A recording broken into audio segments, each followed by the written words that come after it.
And hello, Stranger Things fans, and welcome back to another episode of the Zone TV Entertainments with me, your host Jonathan, once again bringing you my full-on thoughts on Stranger Things, the complete, full rundown, if you will. I wrote some stuff that I liked about Stranger Things, and wrote some stuff down for the negatives about Stranger Things. So I'm gonna run them all down for you. At number 9, I have Elle's sister, Claire, Cara, whatever her name was. I apologize, I forgot her name. 8, I think her number was 8. Like, honestly, like, her character was completely wasted, honestly. Even when we first, even in season 2 when we first meet her, it's like, yeah, this character is kind of boring.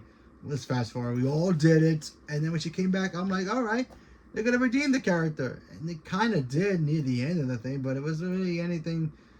There was no like, oh, is she gonna betray Elle? Is she gonna really help Elle defeat Vecna? None of that stuff. It was just like, she did try.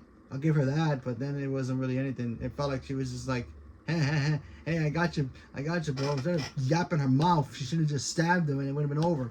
But nothing. So I have number 8 as Joyce. Look, I love Joyce. I love Winona Ryder. She's my favorite actress of all time. Yes, even before Natalie Portman, for those who know me personally. Yeah, she I kind of wish they used her more. I really like. I wanted Winona Ryder to really kick butt in this show, and obviously she got the final blow, which was awesome. But I was like, a little too late, but still, fantastic moments.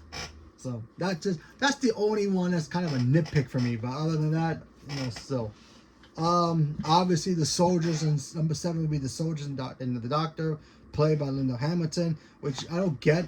You bring in Linda Hamilton, I'm like, all right, this is gonna be badass because she's Linda Hamilton. She's Sarah Connor. She's one of 2 out of the greatest action stars in the entire history of the planet. But next to Sigourney Weaver, and nothing. Why was she there? Just because I guess they wanted to boost ratings. I guess I don't know, but whatever. I love Linda Hamilton, but still, it's kind of not fair. Where are we? Number 6 is Will. When Will first got taken and he was technically the lead of this show, I'm like, okay, yeah, maybe something happened to him and he got powers or something, or I don't know, or maybe find out they gave him the powers after he got taken. Nothing. He can sense the mind flare and all that stuff on the Upside Down and the Abyss, but we didn't get all the good stuff from him until the ending, which was badass. But still, I kind of wish we would have got a little bit more stuff from him, because technically this is his show. It started with him, and then Al comes into the picture. So what can you do? So that's 6. Number 5, I have it as the Upside Down, just kind of being like, oh, that's the whole thing about the Upside Down. It really isn't anything except a tunnel. Yeah, I kind of wish it was its own entity, and then the Abyss was a higher entity than that. You know what I mean? But finding out it was just a damn tunnel for the Abyss, it kind of was a letdown for me, in my opinion. I kind of wish we would have gotten a bit more information about what the hell the Upside Down itself was. Because they kind of explained it, where you have the Upside Down here and the Upside Down here, Hawkins is right here, and then the Abyss is right here. So basically it was a tunnel the whole time.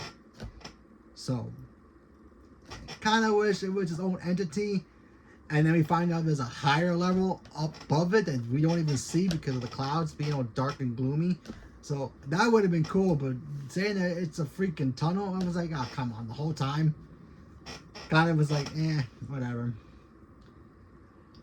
And number 4, I have Vecna's plan. Vecna's plan for 5 was beyond stupid. Now, when he first got introduced in season 4, he was like a Freddy Krueger type of character, going into the dreams, kind of going into the dream world in a way, giving kids, illusions, and then, doing the whole horn and then killing them. That was cool. But then when everybody figured it out, they just like started killing him, and then he, instead of him licking his wounds and like, okay, I'm gonna come back with an army. You little kids are gonna die this time around. I'm gonna get you all. Your little pew-pews ain't gonna do anything against me. What is he does? He tries to play Mr. Rogers and try to be nice to kids so they can be used for what was his purpose for? I don't even know.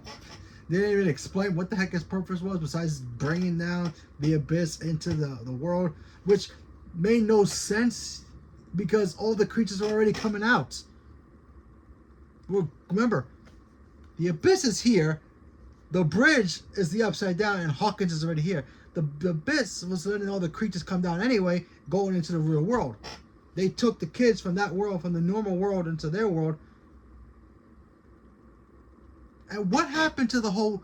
You guys remember in season 4 finale when everything broke apart and split? What happened to the upside down coming to our world? And then fighting them in our world? No, they had to go back to their world just to shut it down again. It made no logical sense of why they went that route, you know? Vecna got his butt whooped. He should have went back to his master, and then his master should have been like, fine, I'll do it myself, like Thanos style, and went down there and took control of it and destroyed the world his way. In the normal world, not the upside down. I'm talking about just being in our world, in Hawkins. Nothing. So I thought Vecna's plan was beyond stupid and pointless, so whatever.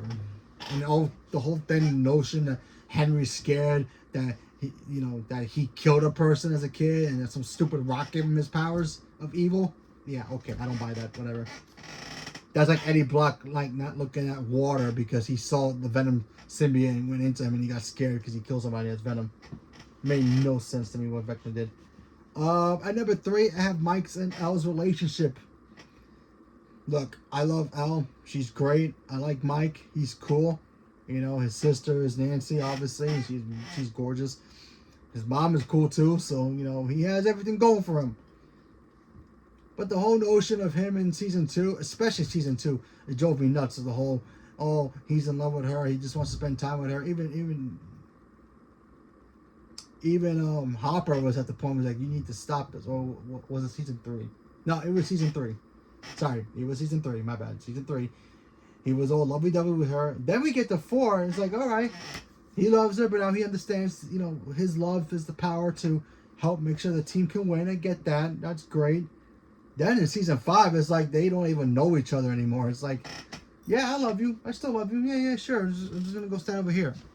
Like, what happened to the whole romance between the two of them? It was such an upside down roller coaster. It just felt very weird to me. So I just like, I always hated their relationship. It was kind of it felt really fake and weird at the same time. So go figure. And the whole notion of them kissing was just weird too. Even Millie Bobby Brown was like, yeah, he kisses weird. So go figure.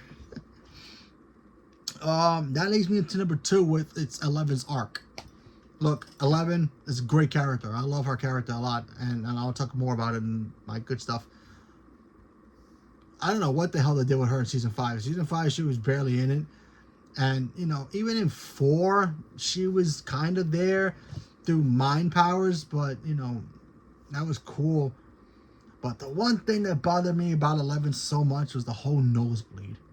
I get it, in the beginning, she was a young kid, but then her body got developed, and we all know, you know, puberty hits you in different ways, obviously, but you figure the nosebleeds would have stopped and she would have been more powerful. Even when they supercharged her powers in season 4 to get her to help Max, her nosebleeds still bothered me too much. I was like, come on. Even in 5, when she was clearly beating the bananas out of Henry / Vecna / 1, she had the nosebleeds. It bothered me every single time. But whatever. And number 1 for my negatives, in a way, was the fact that why you kept teasing the Mind Flayer as the big bad, only for him to be a 5-second monster, so to be killed off as a Megazord for Vecna, and then when Vecna got defeated, the Mind Flayer got defeated. It made no sense to me at all. And the whole notion about the Abyss, they should have gave us an arc about the Abyss a long time ago. When we first saw Vecna go into the Abyss and become Vecna, the next episode should have been about why that place is there, why that thing made Henry become Vecna in the first place, and what was the overall plan. That should have been the thing. Instead of the whole notion of us being the Upside Down the entire time, then finding out the Upside Down is nothing but a bridge. So it's like, really? Come on. It's like, come on, really? I didn't understand any of that. It was just so bizarre of why they went there. They should have just kept it as the Upside Down, Vecna's from the Upside Down, and that's it. No, they had to bring in the Abyss. You know? They should have just said, you know, they could have said, oh yeah, the Upside Down is, you know, the regular place, but the sky, above the clouds of the Upside Down is the Abyss. And all the monsters can go there, get energy, come down, you know, that's where they live. But no. And it goes back to my whole negative about the whole Upside Down plan that Vecna had. Where was the monsters? Where are the Demogorgons, the Demobats? None of them were there. They were all on vacation, apparently, as everybody says. So I found that kind of weird. And I rewatched it too. You know, that's why I took a long time to make this video. It's like, it makes no sense. The whole, I kind of wish they just they should have just never showed us Vecna being born as Vecna in the Abyss, because the Abyss was kind of wasted anyway. It made no sense. So there you go. So, but let's talk about the good stuff about this show, because obviously there are great stuff. So I'm going to start off with number 10. It's 11. I thought 11 was such a cool character. You know, she was powerful. She was a badass. She loved Eggos. She was great. And Millie Bobby Brown became a star, and I'm really looking forward to seeing what she does next. You know, outside of the Stranger Things universe. I mean, she got the Enola Holmes stuff, and that's great. But I'm really excited to see what she's gonna do now. She's a Bon Jovi now, so yeah. So I'm very excited to see what she's gonna do. I'm gonna miss the 11 character, but still, her powers are awesome. Minus the nosebleeds, but still, she was such a cool character. I kind of wish her.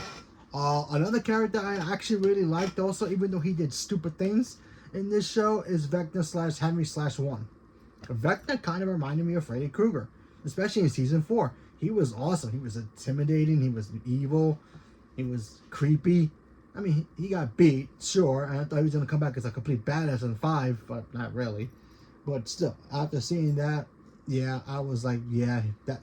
And the actor who plays him, creepy dude. In a good way, you know? He was fantastic as that character. I kind of want to see him play the Joker. I think he'll kill it. So, yeah, so there's that. At number 8, I love the whole Max arc. Max was such a cool character. You know, she loved playing video games. Her and Lucas' relationship was great. See, that's why I kind of wish Elle's and Mike's relationship was kind of like Max and Lucas's. They were in love with each other, but they never really showed it. You know, they weren't so affectionate with each other every 5 seconds in the show. You know, they knew when the dangers happened, we got to stop with the kissy stuff and just go with doing our thing. But no, Mike was a little too overprotective, as Max would say. So, you know, there's that. 7 obviously is Eddie. Eddie was an awesome character, and I hated the fact that they killed him off. If he would have died in season 5, I would have been, all right, Eddie sacrificed himself. He loved, you know, Dustin. It was great, you know, so it would have been cooler to see that. But, you know, they had to kill him in 4, you know, so, you know, there you go. But he was just a cool character, and the actor who plays him is fantastic, and I love him as, and no pun intended, I love him as the Human Torch. He's just, he's great. So yeah. So that's 7. 6, I have, you know, 6 it's gonna be Dustin. Dustin was the how can I put this? Like a Steve Urkel character, not clumsy in a way, but more of the nerd. But you know, when things got real, he was there. Dustin was such an awesome character, and I loved every moment Dustin was on screen. He had everything. He was the dork that you wanted to be friends with. If you were, you know, you just wanted to be friends with. He always had your back. He always was there for the team, you know. Even though, you know, his luck wasn't there with the ladies, even from the beginning, when you know he had a crush on Nancy, and that was funny. And, you know, And then that girl, I think Stacy, who he tried to hook up with at the dance at the end, turned him down. And by the end of the season, he kind of got back with her, with him. So I thought that was cool. Minus the fact that he lost Susie, but whatever. So at 6, it's gonna be Dustin. Dustin was such a great character, and the actor was great too. And I hope we get to see him do other projects, and I'm looking forward to seeing that. So he was a great character. So at number 5, gotta be Winona Ryder. Joyce. Look, I freaking love Winona Ryder. Winona Ryder has always been my favorite actor ever since I saw the movie Mermaids. Don't ask. Her and Cher, that movie is fantastic. Go look it up. Winona Ryder is fantastic. I've really missed her in Hollywood, okay? Yeah, she's been blacklisted for so long, but she needed her comeback story, and this was it. And she was such a cool person. And the fact that she got to be the ending hero at the end of it with the axe and killing Vecna was chef's kiss beautiful. Like, she was the mom. She was a badass. I do wish we would have got a little bit more from her. That's why she was also part of my negatives, because I kind of wanted her to do a little bit more. But when she got her hands dirty, she got her hands dirty, and she proved it by doing what she had to do best, being a mom, being protective, and she was just great. So Winona Ryder, I will always love. She's fantastic. I want her back in Hollywood so much. Obviously besides in Beetlejuice Land, but still. At 3, I have Dustin and Steve's relationship. I thought that relationship, their friendship, their brotherhood in a way, because Dustin was the only child, so he didn't even have brothers. So, but having Steve, looking up to Steve was like as a big brother was fantastic. Even when they kind of had their breakup, when he was with Eddie, when Dustin was with Eddie, and that was his new big brother, you can feel the pain and the love that Steve had for Dustin. It was great. And Steve was a douchebag when we first meet him. When you first meet him, he was kind of like, this guy's gonna be a douche, especially with the girls, especially with Nancy or whoever, and you knew it. And then he turned all Mr. Mom on everybody, and he became that guy who was like, I'll protect these kids. If I have to do it, I'll do it. And he had the bat, and I'll tell you too, he kind of looked better with the Negan bat more than Negan did. So there's that. Kind of wish he brought it back, but still, he was great, and I loved the dynamic between him and Dustin. It was just great, so I loved it, every single moment of it. So that's 3. I'm sorry, I missed 4. Excuse me, I gotta go with Robin. So 4 is Robin, and 3 is Dustin and Steve. What can I say about Robin? Robin, first of all, when I first saw Robin on screen, I was like, why does she look so familiar to me? And then I looked her up. The actor who plays her is Maya Hawke. I had no idea her mother was Uma Thurman. It's like you have the bride as your mother, and freaking Training Day, Ethan Hawke is your father. Yeah, that makes sense. You're a badass. So yeah, and Robin was such a kooky character in a way. She was like the live action Velma. You know what I mean? Like, we all love Velma from Scooby Doo. We all know she's quirky. She's kind of, weird but cute in a way. And that's what Robin was. Robin had everything going for her, and I wanted so much for her to survive, and she did, and she was great. A little sad that her and Vicky broke up, but still. Apparently, here's a fun fact. Apparently, her and Steve were supposed to be together in this show, but then Maya was like, nah, let's make Robin a lesbian. I'm like, oh, good for you. That's cool. So, Robin was number 4. And number 3, obviously, I kind of went overboard, was Dustin and Steve relationship. And number 2, I have Mr. Magnum P.I. himself, Jim Hopper. David Harbour playing Jim Hopper totally was awesome. Every moment he was on screen, I just wanted to see him just do detective stuff or just do sheriff stuff, and it would be cool. Every single time he was on screen, I had a lot of fun with him. First of all, I love David Harbour as an actor. I think he's fantastic. I love him as freaking Red Guardian. I liked him as Frankenstein and Creature Commandos. I can't wait to see if he's going to do that in live action. Him in Violent Night is fantastic. That's a great movie. It came up with the sequel. So, obviously, David Harbour crushes it here. Jim Hopper is such a great character. Obviously he's got a temper tantrum, but I loved every moment he was on screen, and it just worked. I thought his character arc was, from start to finish, was fantastic, and obviously he to me, he had a great relationship with everybody he was involved with, so it was amazing. So that's number 2. And at number one, the one character that had the best arc out of everybody in this show. And if you want to argue me with that, that's fine. But I stand on this mountaintop alone. This character had the best arc ever out of everybody. And that's Nancy. Nancy was the pretty girl next door that you wanted to bring home to mom and dad. It's like, oh, look, she's pretty. She comes from a good home, you know. But I don't know what the heck happened in this show. Ever since when she got stuck in the woods and she saw the Demon Dog for the first time, she decided to go find a bandana, put that thing on, and become freaking Rambo in this show. And then Nancy had the best arc ever throughout the entire thing. She was so good in this, she didn't even care about having a boyfriend. And you could clearly tell by season 5, her and Jonathan was Splitsville. So I thought she had everything. Because remember, in the first season, when we first meet Nancy, she was a shy, you know, pretty girl next door girl who had the good reputation, but she was dating the kind of the bad boy with Steve, and then she kind of lost her reputation, you know, in that way, you know what I mean.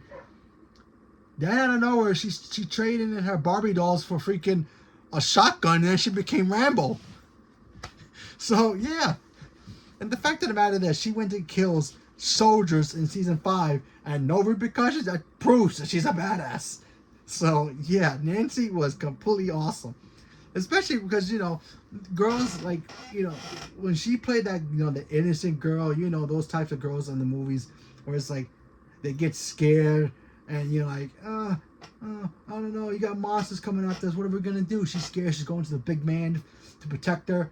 Nah, she was like, the hell with you boys. I'm gonna do this myself. The shotguns, the machine guns. She had all that stuff and started using pew pew weapons on all those monsters. She didn't even give a cannoli. So that's why I think Nancy had the best arc in the entire show, because she had everything going for her. When her sister was taken, she wasn't like, oh, I'm so worried. You guys gotta go get my sister. You guys are strong, big, brave men. And Els got power. Nah, she went in there herself. It's like, let me do this. So let's go. Get your butts in there and let's go in the Upside Down and get my sister back. That's how awesome she was. She was even telling Mike, let's go. You know, so listen to Big Sister. So yeah, that proves that she was just awesome in here. So kudos to her. And you know, there were other great stuff in here as well. I think my only other character, one character arc I kind of wish they would have fixed overall was Jonathan's character. Now, I liked that Jonathan as a character. He was cool, but his arc didn't really do much. He was just a guy who was like in love with Nancy. And I get it, she's gorgeous. But he didn't really do much. I mean, he was there for Will, and that was great. Brotherly love, I get that. But when it came to the Upside Down stuff, he was like the most confused person ever. Remember the episode when Steve first gets involved with the creatures and all that stuff, and he's like trying to apologize to Nancy, and he's like, what's going on? That's how I felt with Jonathan and the entire show. Every time they went into the Upside Down, Jonathan was just like, what do we do? How do we do this? Let me just follow Nancy as a puppy. Like normally in movies and TV shows like that back in the day, the girl would be the sick little puppy following the handsome, strong muscle guy into battle just because they want to be next to them and look cool and look pretty. But in this case, it was him. He was just a pretty boy that just like, yeah, let me just stand behind Nancy. He really did anything in this show. Like I think I saw Robin do more stuff than he did in this show. Yeah, he did a couple of pew-pews too, but it wasn't really anything, not like everybody else. You had Dustin, you had, you know, Robin, they all had pew-pews. Freaking Lucas had a freaking slingshot. He was doing more stuff than what Jonathan was doing. You know, Jonathan was just like, hey, little brother, yeah, I know you're special, and I'm always going to be here for you. And that was great, don't get me wrong. It's just like, can you do something else for the team? Instead of just following Nancy like a sick puppy? And then when it came time, it's like, yeah, we're not compatible anymore. It's like, yeah, I don't want to marry you. Will you not marry me? And then that was it. That was just like, all this time, Jonathan could have been something, and he gets in these fights with trying to be a macho for Nancy in front of Steve, and it was so pointless for him. I was just like, why? I felt his character arc was completely wasted in my opinion. So you know, go figure. And giving Jonathan a bad name, seriously, man, come on, you should have better. But anyway, this show is fantastic overall. And I want to talk about the ending now. The ending to me, it's like Inception, you know? You can either believe that Inception is still happening in a dream, or it's real, it's not. You can believe it in your own way, whatever, and it works. Same thing here. And for me personally, Elle's alive. She's alive, doing her thing, having Eggo waffles with her new man or girl, whatever. She's doing whatever she wants. Or maybe Mike finally, he's like, dropped out of school and decided to go meet her up there, wherever she is. And he probably knows where she is. He knows.